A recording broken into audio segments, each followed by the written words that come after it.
The Midnight Academy with Dr. Heather Lynn. I'm very excited. You're just the type of person I love to talk to, somebody who's not only interested in the spiritual realm, but also the scientific, and sort of bridging the gap between those two, or the supposed gap that I think we've created. Can you tell me a little bit about how, well, I'm sure you've been asked this a million times, but why did you not go down a, say, traditional scientific path, and what led you to spirituality instead, or in addition to, I could say? Well, I was raised in a family of scientists and rationalists, and was very much intending to do just that, go down a path in science. And I went off to University of Colorado in Boulder and was taking all the typical courses that you need to take to get rolling on a degree. And I was very interested in microbiology, which at the time was a red hot area of study. And it was the discoveries of DNA and how DNA worked, and the molecule, and the fact that genes were coded. That was all just totally cool. And I was very interested. At the same time, I was happily taking what was euphemistically known then as recreational drugs, and having a thoroughly good time in my recreation. But one particular experience just really changed my entire direction. I had an experience in the hallucinogenic drug of this amazing sense of peace and well-being. I felt connected to people in ways I had never felt connected. I felt really calm, harmonious, naturally loving towards other people. Nothing dramatic that anyone, I think, from the outside looking in would have remarked on even. But what I felt inside was just so different from how I usually felt. And I had already had some inklings from things I had read. I was beginning to meditate at that time. So I kind of knew this was a possibility and was very open to it, but I'd never really had that strong and direct and powerful of an experience. So that really made me reassess what I was trying to do with my life. What did I want to do? And where, if you'd asked me before that experience, I would have said, well, I want to be an awakened scientist. I want to be a scientist who also understands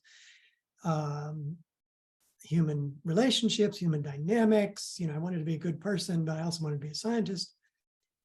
And then after that, I said, I don't care what it is that I do.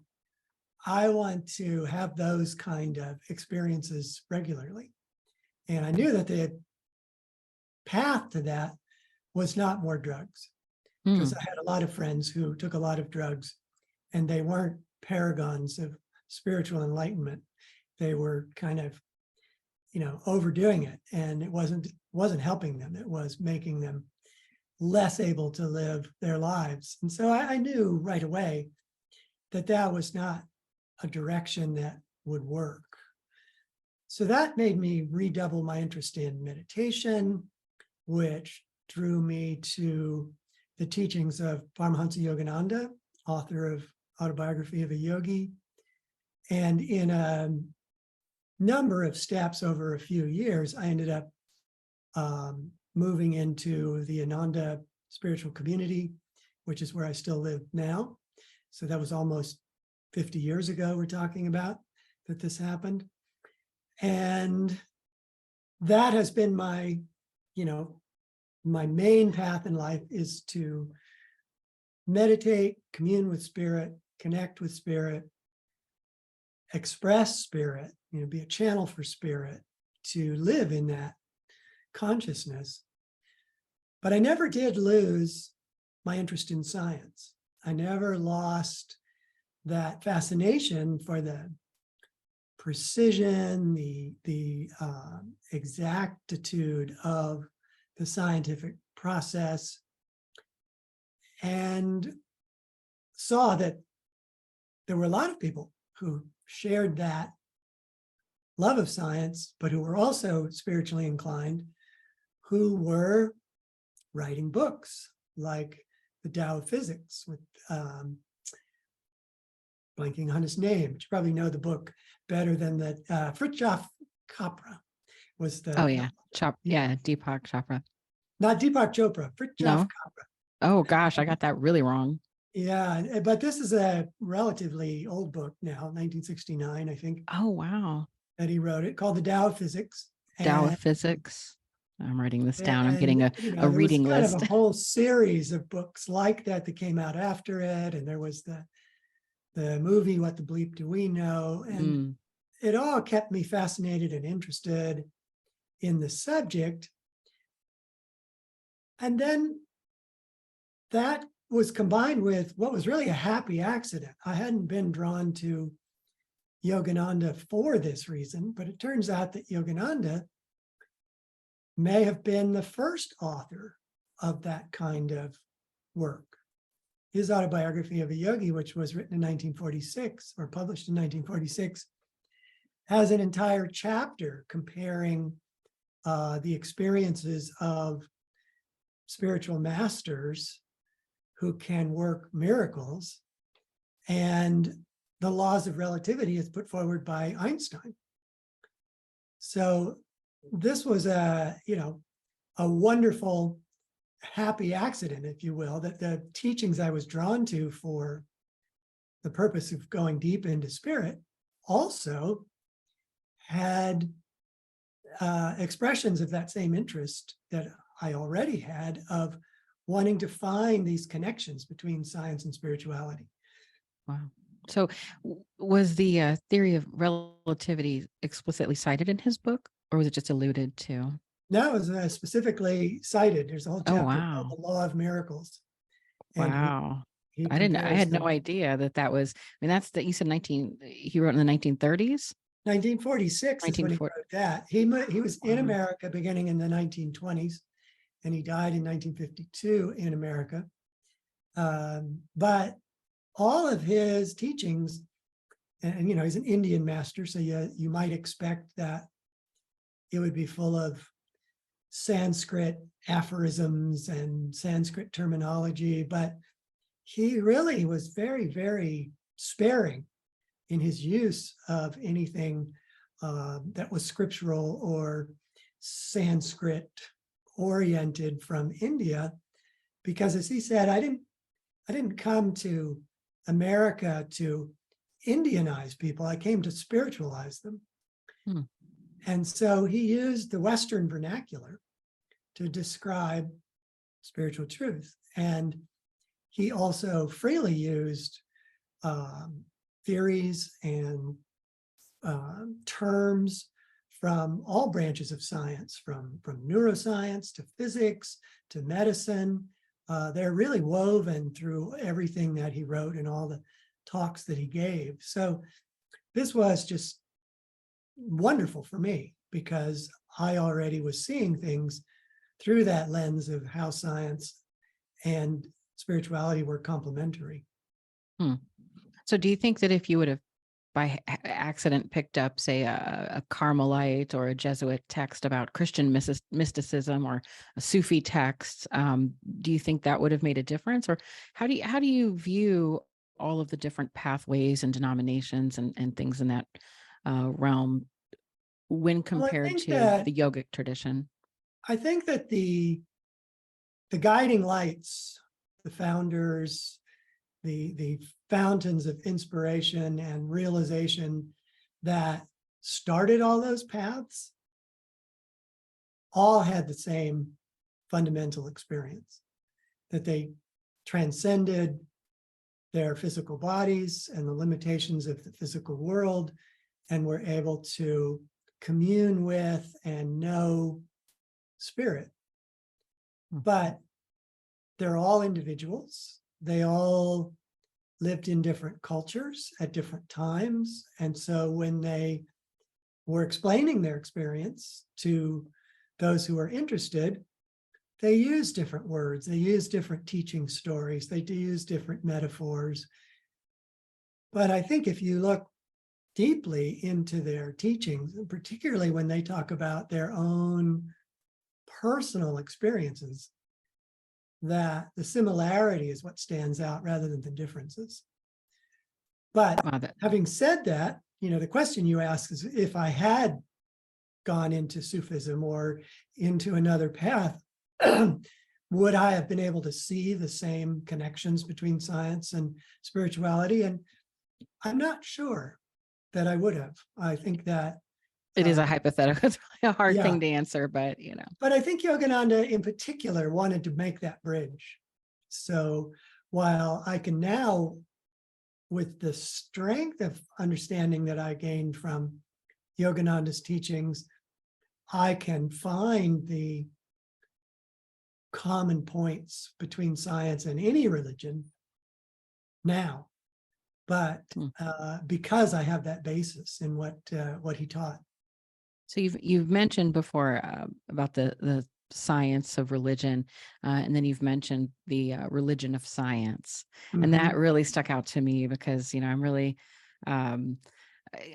clearly I would consider myself pro-science. I wouldn't be one of those people that says follow the science as though it is something existential as opposed to a scientific methodology and a process. So I really can relate to the things that you talk about with scientific materialism and the problem with it becoming sort of scientism, like its own religion. I was wondering if you could, speak on that a little bit and let me know, because you've been looking into this for quite a while, and have you noticed it getting any better, or do you think it's getting maybe worse? Do you think more people are subscribing to now the religion of science, or has it always just been that way? Well, I would say that it is changing, that there are increasing numbers of people who are interested in this connection between science and spirituality for their own personal reasons, which is that they have had personal experiences, or that they can appreciate that there must be truths behind all of these spiritual traditions, because so many people who embrace those teachings have similar experiences. So there must be something there. And I think people who are rational and intelligent will notice that. And so they have to be asking, where is its connection to science? And why isn't science, more actively supporting it? So I think that change, sort of sea change, is slowly happening. But meanwhile, I think the hardcore center of science is still very materialistic, that their methodology, which makes them sound like they would be universal arbiters of truth, the scientific method, experimentation, gathering facts, other teams of science, other teams of scientists gathering facts from doing the same experiments and correlating their findings. All this is a very powerful, very convincing system. But what is less known about science is that science doesn't apply that in all directions. That it's very difficult to get funding or to get interest in pursuing subjects that are non-material. This is true. This is very true. So the big one, of course, is consciousness. And that's central to spirituality, to religion, is that there is this higher consciousness of which we are all a part. But science really shies away from it because they are wedded to only pursuing those things that can be measured by looking at matter and energy. and the interactions between matter and energy. And they've transformed the world doing it that way, right? So my hat is off to them. I really, like you, love science. I think it's a powerful force for good because it took the kind of odd mumbo jumbo, loose kind of thinking about how our world works and made it more systematic and methodical so that we have a much clearer idea of how the world indeed does work. So I think it's powerful, but somewhere along the way, probably in the mid 20th century, scientists and the primary scientists and funders of science just would not look at anything that had to do with subtle reality. Anything by its very nature could not be measured as matter and energy.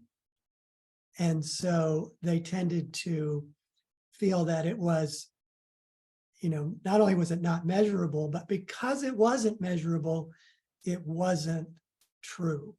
And because it wasn't true, anybody who believed in it was a para something or other, right? You've got paranormal, parapsychology, para this, para that. And whoever came up with the para label did a really good PR job for science, because anything that is labeled paranormal or para whatever is immediately considered to be fake, right? By the vast majority of people. And those who are in those fields, who grudgingly wear the label of parapsychology or paranormal, know that there's lots of solid experimentation proving that subtle realities exist that are not based exclusively in matter and energy. Right. But because they have this stigma, because they have this label, they don't get any real traction in today's mainstream communications. Something that I find probably annoying, a pet peeve of mine, if you will, is that the focus on this scientific materialism and all of the methodologies and such, it's like it's held up there as the way we find truth. And while it is a way to find truth and probably the best thing we have, in terms of getting objective truth or something to measure, increasingly I found that non-objective means have been funded, encouraged, and whatnot, in science and research, like qualitative research. And I'm not against qualitative research by any means, or mixed methods. I mean, as a social scientist, I think there is a level of interpretation you have to put on, things so that you can make a narrative or try to understand. But increasingly, I found that a lot of the research that's published relies on more sort of esoteric, qualitative lenses and different ways to reframe narratives. And that's fine if that's a way to get to truth, but it seems a little hypocritical that it's okay for science to lean into mixed methodology and qualitative research and still claim to be the bearer of all things objective and measurable. So I think it's kind of hypocritical. And so I'm glad to see that more people are getting out there and doing their own research. I know that's a played out phrase, but they are doing research. They're posting it for free in different places. They're going to academia.edu, and there's a lot of different ways to get the knowledge and not go through necessarily peer review anymore, because as you probably know, the peer review system is very corrupt, and a lot of the research that goes through is not as valid as we would like it to be or think it could be. And there's a lot of research that goes under the radar, and it's just so corrupt all around. So I think that people like yourself, you've been doing this for so long, trying to get the word out there. It's so important. And I think it's actually working. At least I've noticed that over the past, maybe at least decade, things have been really, really getting, talked about more publicly, about how science isn't, the system that is science is corrupted, and that there's, alternative systems and new systems. And So I think it's an interesting time to be alive, and I'm very hopeful for the future. My fear is that some people may take it, of course, to the extreme and then think there's no place for science. And then we'll have all these, cults of personality and these different things creep up. So what, if I could ask, I'm very interested in this idea of gurus and people coming over during that period of time. It seemed to be that around I don't know, maybe when I would link it to, at least in my knowledge, Blavatsky and the Theosophist. Around that time, there was this big interest in Eastern thought and people coming over and teaching Eastern thought, mixing it a little bit with Western thought. But what was the catalyst for that? Or do you know? And why did it gain so much attention? And why did these gurus come over and feel the need to teach everybody all the interesting things that they taught them? Well, there's probably a lot of themes there that you could pick up on as how it came. And there's one, just people were ready for it, that in the early 1900s, people were just as intelligent and as aware as they ever have been.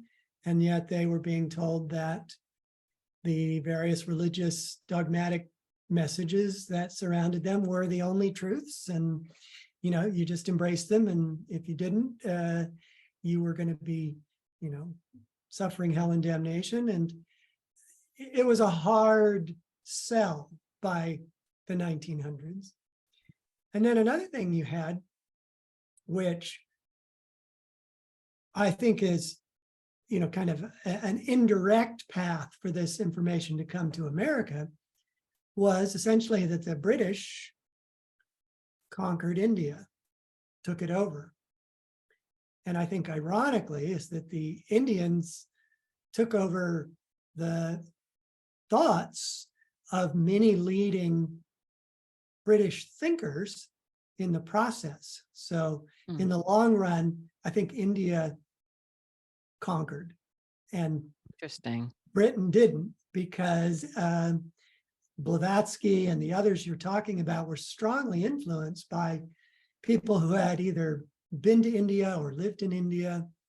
And India has had that tradition of personal, direct experience through meditation for thousands of years. So Wow. for us in the West, it's like a new discovery, where in India, it's a matter of just passing on something to a whole new culture that had been around forever, as far as they were concerned.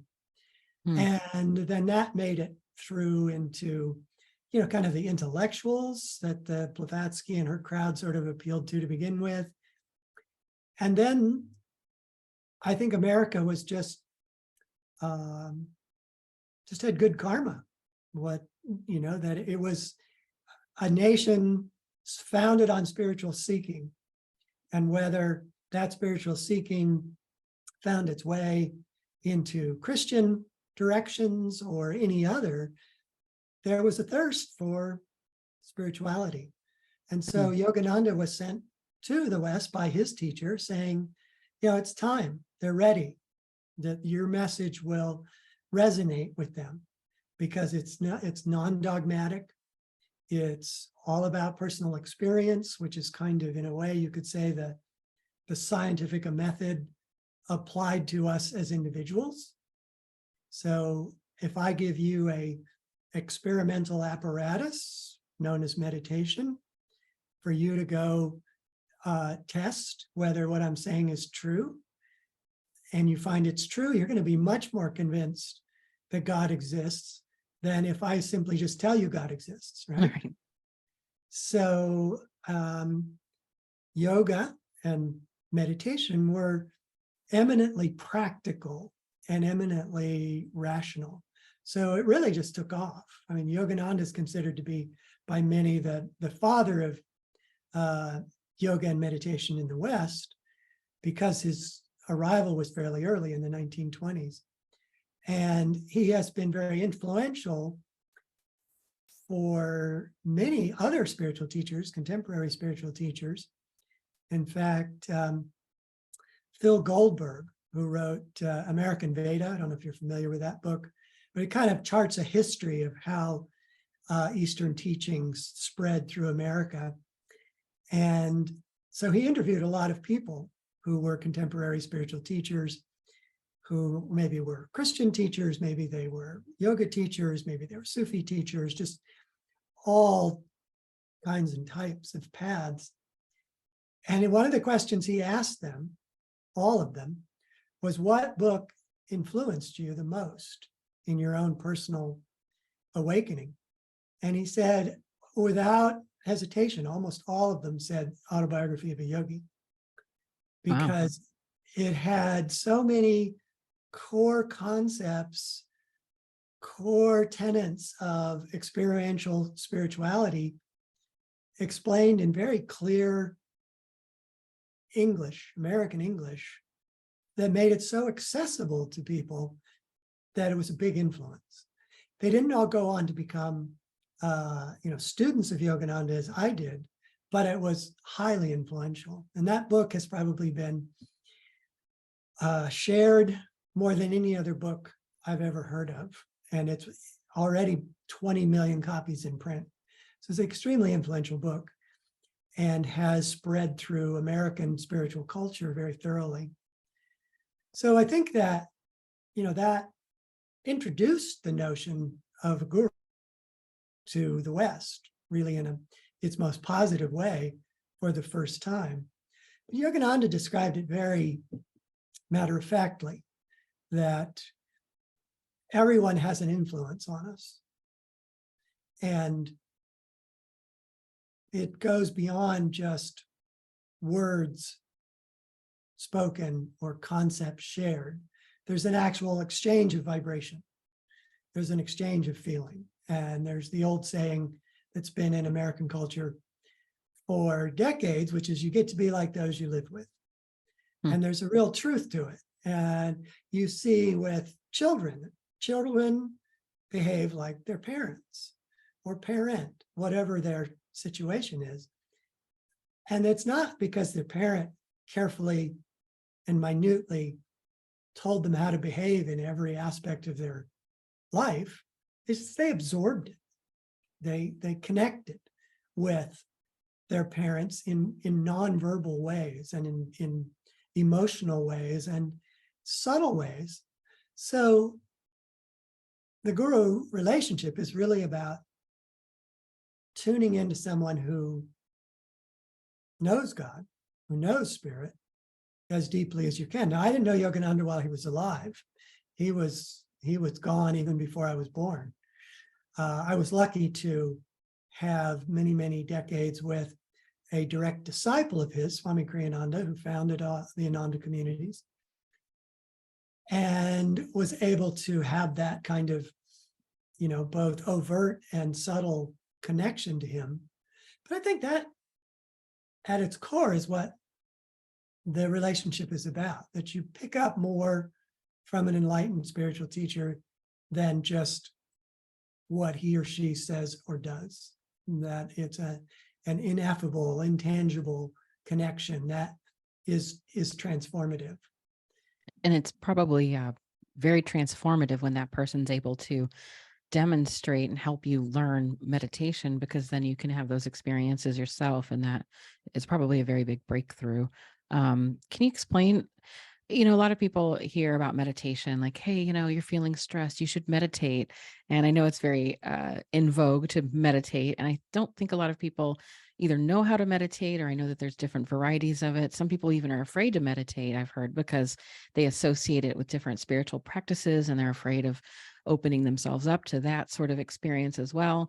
So you kind of mentioned in the beginning that you were drawn to this path because of using a hallucinogenic, and that it opened you up to these experiences. But then rather than go down that path, you chose meditation. Can you really experience similar things through just meditation as you could through a hallucinogenic drug? Yes. Really? I'm so curious about this. I really got to know. Yes, but you don't necessarily experience the same kind of things. So the yes is can you or could you? But I think for those who have had hallucinogenic experiences, sometimes what they found fascinating or, part of the recreational fun was the ways in which it changed your perception, that you could see auras around people, that light just seemed so different to you than it normally was. And back in the 60s when I was doing it, there was all this interest in trails. You could see trails when light moved. And so it was all about perception. And it was and how you perceive the light and the world around you. But that was really more of the recreation side. The deeper side was it changed how you felt. It opened your heart. It settled down the normal neurological circuits that tend to fire automatically in your brain. It kind of puts them on pause so that you're not going on automatic. You're able, if you have a good environment in which you're having this experience, it allows you to, be more centered, be more focused, be more aware of yourself and the people around you.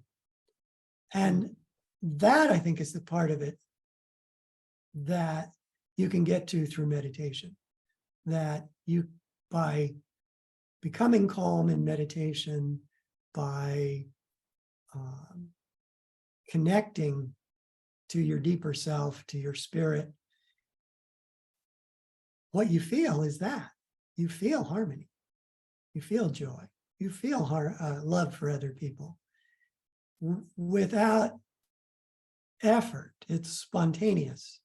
You just get into the flow of being the better you because you've touched on it in meditation and it naturally comes through in your daily life. It also improves your health, improves your concentration. But I think the deepest reason to do it is that you feel so much better. This is true. I tried to meditate many years ago, as everybody should meditate. And I was this kind of person that I'm sure you've heard of, people like myself who sit there, try to calm their mind and close their eyes and then continually think, am I thinking? I'm thinking right now. Wait, I should be meditating. Is this meditation? Wait, no, I'm thinking. Stop Yes. thinking. So I thought, I can't meditate. This just isn't for me. And so it took me a while to get back to it. But then I tried guided meditation, and that seemed to really help open the door. And then once I used it, it was like training wheels. Once I was able to use the guided meditation for so long, then I was able to do it myself. And it got better and better and easier and easier. And then I had all kinds of experiences. And I was like, wow, now I understand why people think this is a thing to do, that it's not just deep relaxation. It is deep relaxation, but it's so much more. And I've only hit the tip of the iceberg. I'm not into necessarily transcendental meditation or all of these things. I've not reached anywhere near like that. But just in my own practice, it has made a huge difference in my mindset, my health, my stress levels. But I've had some strange things happen while I've meditated, and I wanted to get your thoughts on this. I've been just dying to ask you this. I have no other experience other than just this little bit that I've meditated. But in my meditation, there have been moments where I have seen all kinds of strange lights, but my eyes are obviously closed. So it's like my mind's eye. And I don't have very good visual imagery in my mind. So if I were to close my eyes and you say, imagine a flower, it's like, it's kind of muddy. So I don't really have a strong mind's eye. So the fact that I could see all of these colors when I meditate at various points was intriguing to me. And then at one time I was meditating and I saw this very bright light, and it was sort of in my mind's eye, right in the middle, like third eye kind of thing. And it got brighter and brighter and brighter. It was so bright. I felt like I had to tightly close my eyes, but my eyes were already closed, and it was warm too and comforting, but it was so bright. It was the brightest light I've ever seen. And I thought, what was that? That's weird. and I don't know. And like I said, I'm more science minded. I'm definitely spiritual. I have all of these interests in other things. So I'm not at all a materialist, but I have no explanation for that. And I thought, let me ask the expert on meditation as I consider you. Well, I have a lot of experience and I have talked with a lot of people who meditate and learned a lot about meditations. I wouldn't put myself, even after 50 years of doing it, in the expert category. Well, But comparatively, 50 what years is a long you're time. referring to, I think, is one of many experiences that come naturally in meditation, because what we're doing when we meditate in various ways that different meditation techniques are designed to do is that we're disconnecting from sensory input and disconnecting from awareness of the physical body, which naturally leads to connecting to more subtle reality. And part of subtle reality is light. And in fact, Yogananda described what he called the 8 manifestations of God. And they were the ones you might expect, like love, joy, peace, but they also included light and energy. So all of those are aspects of spirit, and therefore they're all aspects of who we are, because the kind of highest level of teaching that comes with experiential spiritual traditions is that we are that. We are spirit. So when we connect to spirit, we're discovering ourselves. And connecting to spirit is partly letting go, which I think you did. You let go of the body, you let go of the senses. And when you let go, what was there wasn't nothing. It was spectacularly more than Wow. Yeah. what you normally get to experience. So you had this powerful experience of light. And I would just say that was a divine experience. It's not the only divine experience that you're going to have. It's not the end all and be all of divine experiences, but it's a strong encouragement along the way to keep at it. It was fascinating. It was a really interesting experience for me because, again, I was coming from the place of, okay, am I meditating?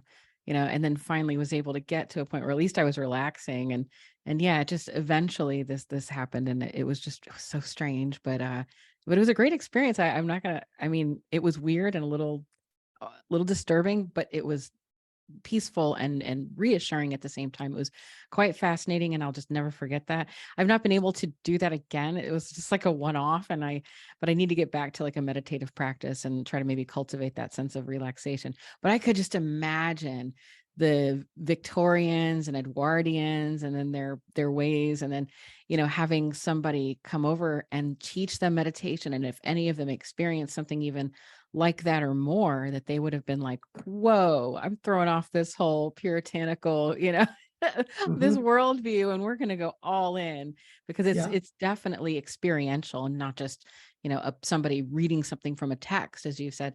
And I think that's what makes it so compelling for people, is that it's not just, hey, this book says to do this, or, this is what happens after you die, or but it rather, you can have a connecting experience with something. And I think that's the heart of what has all been sort of mushed together by the people like the Pew Research, the spiritual but not religious. Oh yeah. I mean, that's really the heart of it, is that they're spiritual because they're seeking experience, but they're not religious in the way that they, one tends to think of as, going to a church and accepting a certain set of tenets and dogmas as your tenets and dogmas. It's more about, what do I actually experience? Because until you experience it, it lacks a lot of transformative power. You can become a good person by believing and doing things and being serviceful, but it puts you in another gear when you actually experience divinity behind the darkness of closed eyes, or in your heart, and you realize, wow, this is much more than just embracing it. I love that. The divinity behind the darkness of closed eyes. It's just beautiful. But I'd love to yeah. take it as an original, but I stole it from Yogananda. Oh, well, it's beautiful nonetheless. And that's I can understand then why that he's been such an impactful teacher for so many for so long. So much so that there's this community. So basically, is this like a commune? How does this exist still? I didn't realize that people still lived in communes. Well, we don't look anything like a commune. I looked at the website, it looked gorgeous. It did not, I was thinking commune. And then I looked and it was like, oh no, community. This is beautiful. Well, the sort of blueprint for it, the inspiring idea for it came from Yogananda. While Yogananda was alive, he encouraged people to create communities where meditating and living together and supporting each other in your spiritual practices could take place. And then this became the really moving inspiration for Swami Kriyananda. This was, he felt this was his purpose that he had beyond being a disciple of Yogananda's, that he was really meant to go out and help get these started. And he spent a lot of time teaching, a lot of time thinking about forms. What would be a successful form that would enable people to meditate and live together successfully. And he very consciously did not choose a communal kind of form. He found from his visits to communes and his own kind of observation that a lot of communal living comes down to people debating about who should get what and how much they should get. And particularly challenging when you have families, the kids need new shoes. This was the example he would always raise, as well. How much of an allowance do I get so my kids have shoes? And he didn't want to create a situation where you're basically spending all your time discussing and regulating and deciding around who should get what.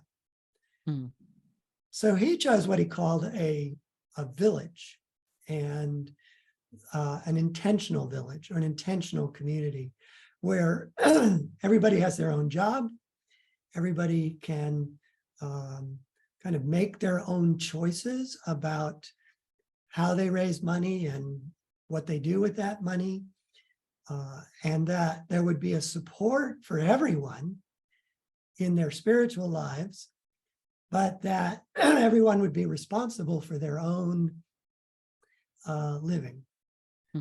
And so a lot of businesses were started. There were what you might think of as spiritually based businesses as well, but they weren't all spiritually based. There were construction companies, there was an incense company, there were all sorts of things over the years. They've come and they've gone as people come and go. And so what we have today is more like a village. I have my own home. I raised 4 kids. I started a business doing web design and development that lasted for almost 20 years. Took me all over the world. Sat in boardrooms in Cisco and in KPMG and giant companies all over the place. My view of it was that I was making the best expression of myself from what I knew how to make into a honest, ethical business practice and business. And the people I attracted to it also had those values. but there was nothing even remotely communal about any of it, right? That's interesting. That's probably how I would venture to say that's probably a contributing factor to its success. I have some friends who thought they'd get together and do sort of that communal living, and they invested in property together. There was a whole lot of discussion, as you said, about the division of not only resources, but labor as well. That was the thing that actually broke the whole thing up, was the who's doing what and how much effort is being put into the food cultivation. It was the typical things you might find happening in actual communal living. And so, And yeah, I think there are hundreds of small groups who have been successful. I think so. I think a lot in California. Enjoy that. You share all your resources, you share all your labor. But I've never seen where it scales particularly well. So here at Ananda Village, which is the first of 8 communities that Kriyananda founded, we have 200 people and 50 or so children. And there are other communities in other parts of the world, in Assisi, Italy, and in we have what we call our urban communities in Seattle, Portland, Sacramento, Palo Alto, down in LA, that have the same kind of structure as we do here at the village, but they tended to buy apartment complexes and then build that same kind of structure of interactions, and people get their own jobs and take care of their own money, but there's a lot of support for meditation and the spiritual life while you're sharing this apartment complex. So it is a model that can be extended into different modes, so to speak, but individual responsibility and independence is a core part of it. Wow, that's probably going to be an important model moving forward, given the rocky nature of things in the world today. It's good to have a sense of community, and I think more people should get together and, at least even in their neighborhoods, try to get together and know each other and build those small communities. But it must feel They're very probably satisfying. it must be They're pretty very good. satisfying. Yeah. Yeah. So if I could ask, this is going to sound like a really strange question probably, but in your experiences with either the hallucinogenics or even in meditation, have you ever come in contact or encounter with something that you may describe as an entity or entities? I have not personally. I know of people who have, and in a way, it's not surprising. The view I have of reality is that it is far greater than just what we can know through the senses and an existence in this physical universe, that there are subtle realms far more vast and far more complex than this physical universe. And this is, goes to the commonality of most religions, that there are heavens, that there are astral regions, as they tend to refer to them in Indian teachings. And astral just means light. So these are realms of light where they're non-physical, but as Yogananda's teacher, Sri Yukteswar, put it, you exist as a coordinated image of light. And that there are far more people, you can think of them as beings if you want, but they're just people who are living as coordinated images of light in this vast cosmos than there are people who are living in physical bodies. Wow. And in fact, we have simultaneously an astral body and physical body. So when we die, the physical body ceases to operate, but our astral body lives on, and we're immediately in those astral realms. This is where the whole concept of us going to heaven, it got inserted into most religions, is because it's automatic. We go to these subtler realms. Now, there's the whole issue of hells, But it's the same principle. Christians tended to get a little overzealous about the hellish part of the heavens. But the same basic rule applies, is that we tend to go to realms in the heavens that match our vibration and frequency and interest. So if you have really negative, really antisocial, really hate-filled vibes, you're going to end up in a part of the heavens where everybody's just like you. And it would be hellish. I for one would not like to be there. But all of this is to say that when you meditate and you open yourself to subtle experience, there's the possibility of making a connection with someone. From, as you know, the term is used, from the other side, or however they describe it. But if you just think of this, the vastness of it, and the perhaps trillions of souls that are in these various states of living that are non-physical, it's very possible that you could connect with one. And people do connect with their relatives and dear ones that have gone on, and they're often very interested in making that connection. They really miss their loved ones, and they yearn for that connection, and those connections can happen.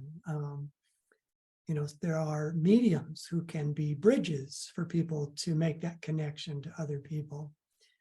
Sometimes you can be too open and unprotected, and you can have a negative experience of someone from one of these realms you'd rather not go to, trying to, kind of force themselves into your consciousness. One of the blessings of having a connection to a spiritual teacher is you tend to be protected from those negative kind of experiences. But reality is a lot different than we tend to think. There's a lot more going on beyond the physical body than most people even are aware is possible. Yeah, it's sort of, the way you describe it sort of reminds me of simulation theory a little bit. That, like, Not perhaps, familiar with that one. well, so that we're living in a simulation. That's sort of, yeah. So it's sort of like a holographic universe, So, so you would say that heaven, hell, all of these different things could be described as different dimensions of reality, or the Yes, actual I places. mean, I think that the physical universe, and there are potentially other physical universes. We know that from science, and we also know it from the teachings of people like Yogananda, that this is a single bubble universe, as it was referred to by Yogananda's teacher, Sri Yukteswar, and that there could be many bubbles of physical universes kind of floating around in this vast energetic sea. And the bubbles are three-dimensional, where the sea of energy in which the heavens exist are two-dimensional. They're pure energy. So it's, quite likely that you could see the physical universe as a holographic projection from this two-dimensional energy world that is the heavens, or the astral regions.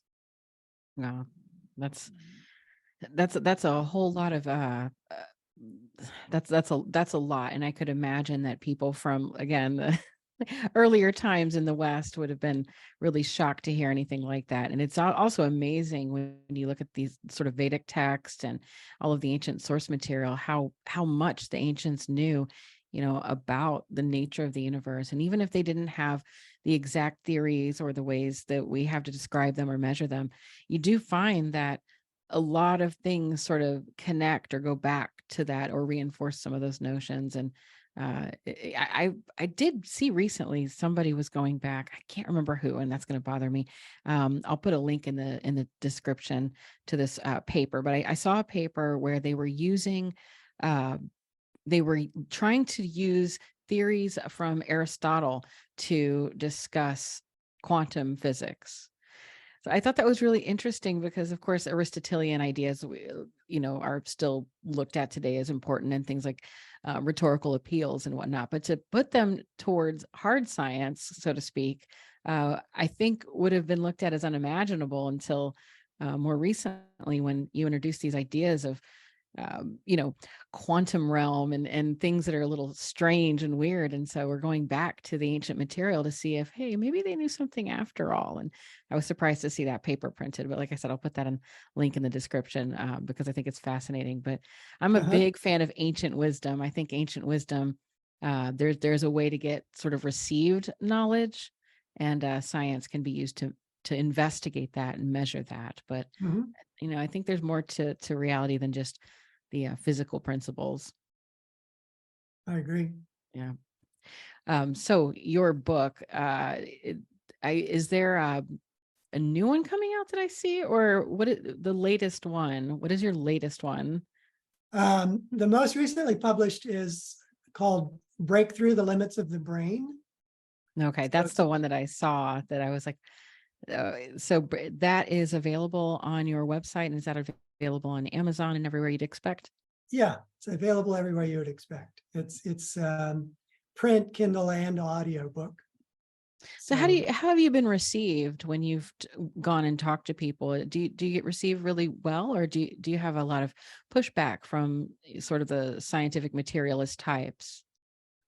well, anywhere I go and teach, the people who come are interested in the message. So I rarely encounter anyone in that kind of situation who is really there because they don't like what I have to say, that they don't like the concepts or just can't embrace them. But on the internet, where people can, leave messages for me or make comments on posts that I make on Facebook, etc., I occasionally get people who push back, but really not very much, to be honest. I think that they kind of realize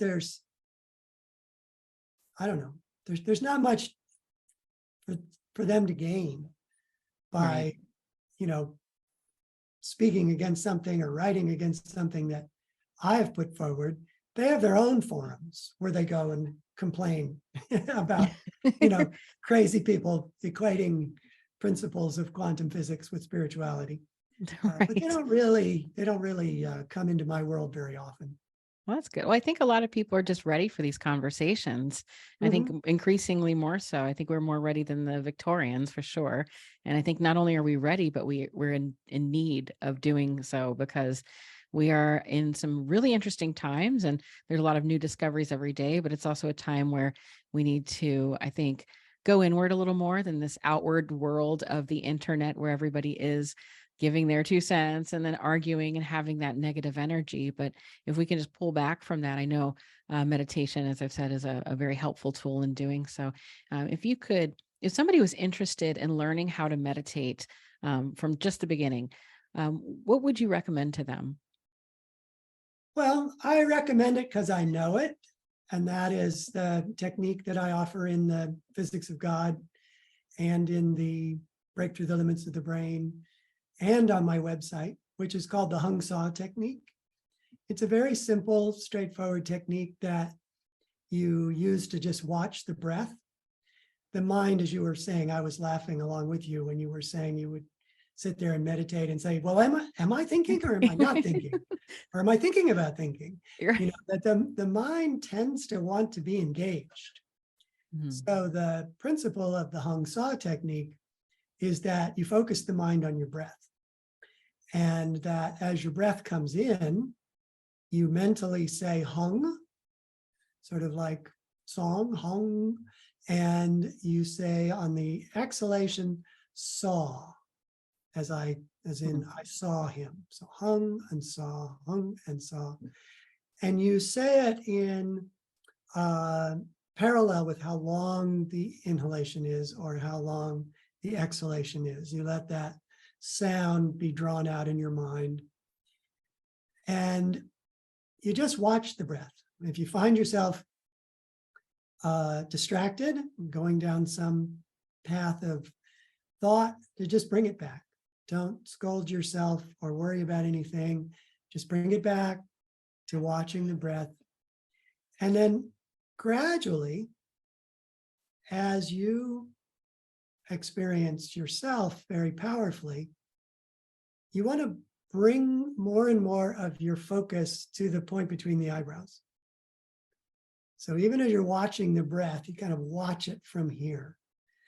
And this is the seat, the natural seat of concentration in the kind of inner body, the inner nervous system, the inner subtle body.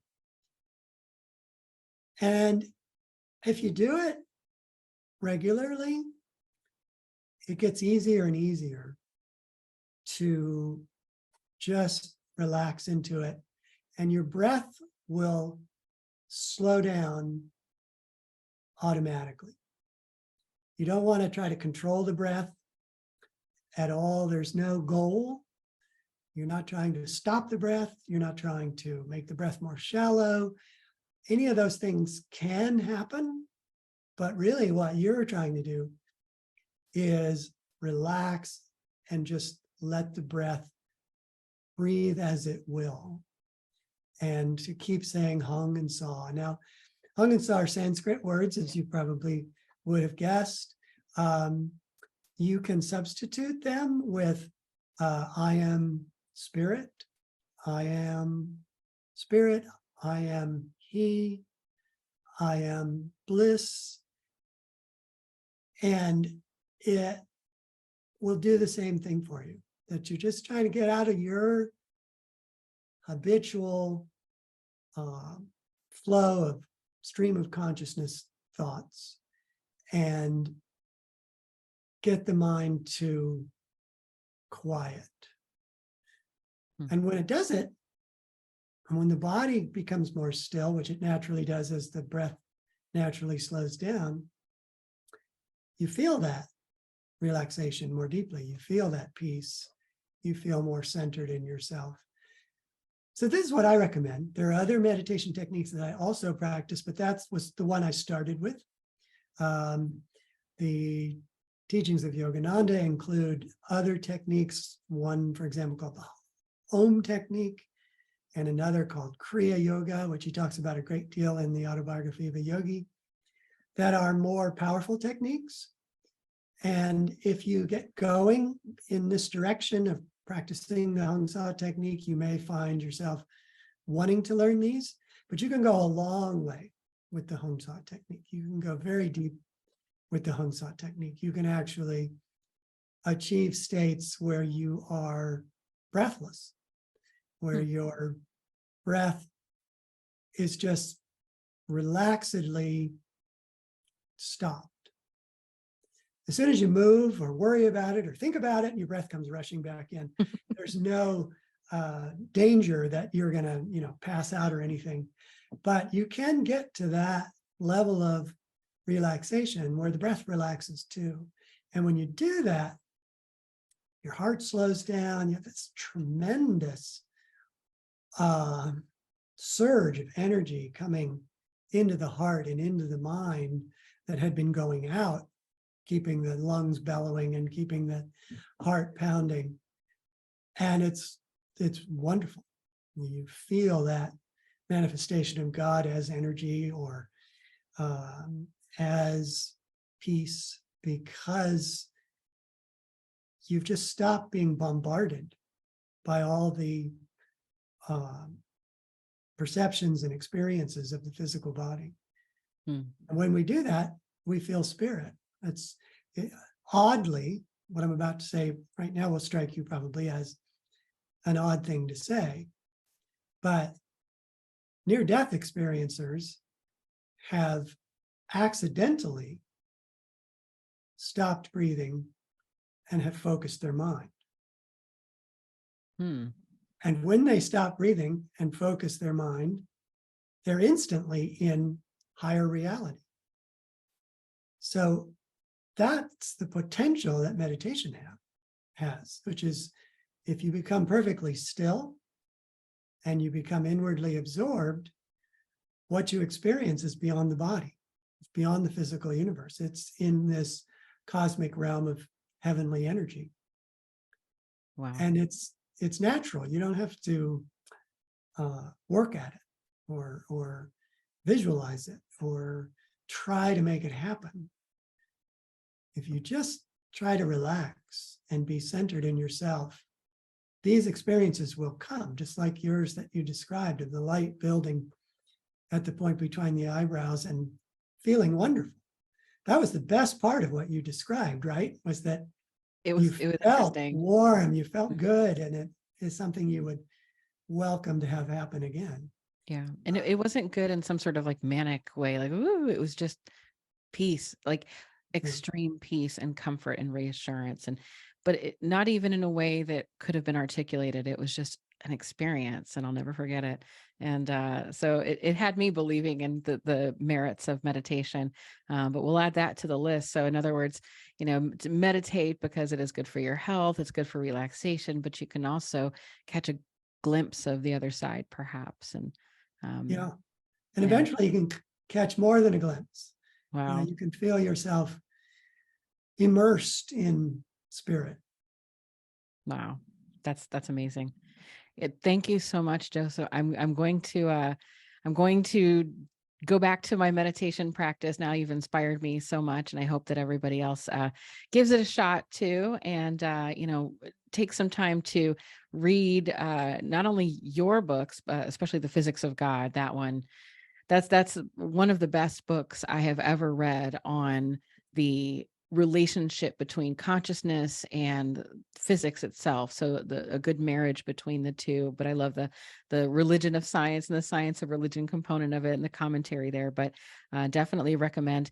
And also a lot of good books to read. Your wealth of information. I wrote down a great reading list, and I'll add those to the description in the video as well. And so if anybody wants to go on a journey and read these books and follow that same path, it'll be available. But I want to thank you so much for taking the time to come on here and share all of this information with my audience and me in particular. I was so happy to be able to pick your brain because you're so wise on these issues and you're so experienced. And so thank you so much for coming on today. And it's just been great. Thank you for having me. Thank you for doing a show like this that shares this information with people. It's a real service, a needed service. So I really appreciate the opportunity to have shared things with you. Thank you so much. Well, you're welcome back anytime. And so standing invitation, I'd love to have you back.